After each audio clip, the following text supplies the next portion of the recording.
Hello everyone. तो आज मैं इस वीडियो में कवर करने वाला हूं सीपीसी के सेक्शन नंबर 2 सब सेक्शन 1 के बारे में।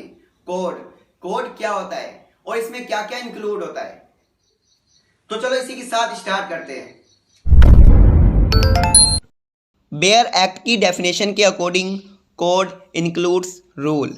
इट मींस कोड में रूल भी इंक्लूड है। अब वो कौन से रूल्स हैं ये हम अभी कवर करेंगे। सीपीसी 1908 जब भी आप सीपीसी के बारे में बताओगे तो आपको ये बताना पड़ेगा कि हम कौन सी सीपीसी के बारे में बात कर रहे हैं। थोड़ा सा सीपीसी के बेसिक इंट्रोडक्शन के बारे में जान लेते हैं जो आपकी आगे हेल्प करेगा। The Code of 1859 was amended from time to time and was replaced with the passing of Code of Civil Procedure 1877. It means CPC सबसे पहले 1859 में आई थी। उससे पहले कोई भी सिविल प्रोसीजर नहीं था। फिर उसमें टाइम टू टाइम चेंजेस यानी अमेंडमेंट किए गए। The Code of 1877 also was amended in 1878 और 1879. It means 1877 में सीपीसी में अमेंडमेंट किया गया। 1878 और 1879 में फिर से सीपीसी को अमेंड कर दिया गया। In 1882 the third code of civil procedure was enacted. It means 1882 में थर्ड सिविल प्रोसीजर कोड लागू किया गया। The Code of Civil Procedure 1882 also was amended several times and ultimately the present Code of Civil Procedure 1908 was passed, overshadowing the defect of Code of 1882. 1882 की CPC में भी बहुत सारे amendment हुए। Last CPC finally 21 मार्च 1908 में पास हो ही गई जो अभी तक चल रही है। सीपीसी में अमेंडमेंट करने का कारण ये था कि जो सीपीसी थी वो सुप्रीम कोर्ट और स्मॉल कॉजेस कोर्ट पे अप्लाई नहीं होती थी, तभी सीपीसी में अमेंडमेंट होते रहते थे।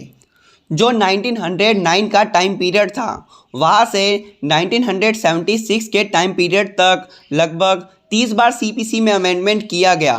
फिर 1999 में फिर से सीपीसी में अमेंडमेंट हुआ जो 1 जुलाई 2002 में अप्लाई हुआ, इन्फोर्समेंट में आया। ये था हमारा सीपीसी का बेसिक स्ट्रक्चर, बेसिक इंट्रोडक्शन।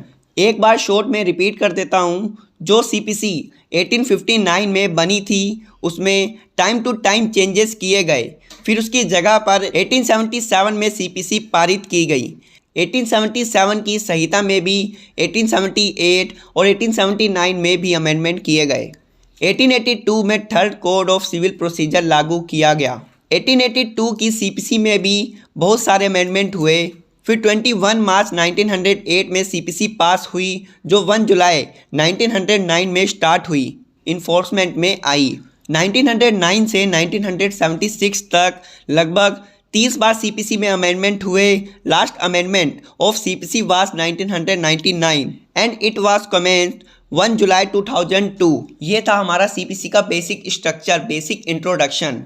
अब चलते हैं हम अपनी डेफिनेशन की तरफ। सीपीसी 1908 की section 2 sub section 1 code includes rule. It means code वो है जो सीपीसी के अकॉर्डिंग चलता है, जिसमें 1 से लेकर 158 सेक्शन और ऑर्डर एंड रूल सब इंक्लूड है। अब वो कौन से रूल्स और कौन से ऑर्डर है? वो ऑर्डर जो सीपीसी के शेड्यूल 1 में दिए गए हैं। 51 orders there are in schedule 1 और उन ऑर्डर्स में जितने भी रूल्स हैं वो सभी इंक्लूड है। और वो रूल्स भी इंक्लूड है जो हाई कोर्ट के द्वारा पावर है सीपीसी के सेक्शन 122 और 125 के तहत बनाने की। सुप्रीम कोर्ट का एक केस था जिसमें ये बात कही गई थी। केस का नाम है state of UP versus CB Mishra AIR 1980। इस केस में कहा गया था कि जो कोड है उसमें सेक्शन ही खाली इंक्लूड नहीं है, बल्कि इसके अंदर सभी ऑर्डर्स और रूल्स इंक्लूड है जो सीपीसी के शेड्यूल 1 में आते हैं। और वो रूल्स भी इंक्लूड है जो हाई कोर्ट के द्वारा पावर है सेक्शन 122 और 125 के तहत रूल बनाने की। तो आज हमने इस वीडियो में कवर किया सीपीसी का बेसिक इंट्रोडक्शन, सीपीसी के section number 2 sub section 1 code और सुप्रीम कोर्ट का case state of UP versus CB Mishra AIR 1980। I hope आपको समझ में आया होगा। अगर आपको कोई डाउट है तो आप कमेंट करके पूछ सकते हैं। हम मिलते हैं नेक्स्ट वीडियो में, तब तक के लिए गुड बाय।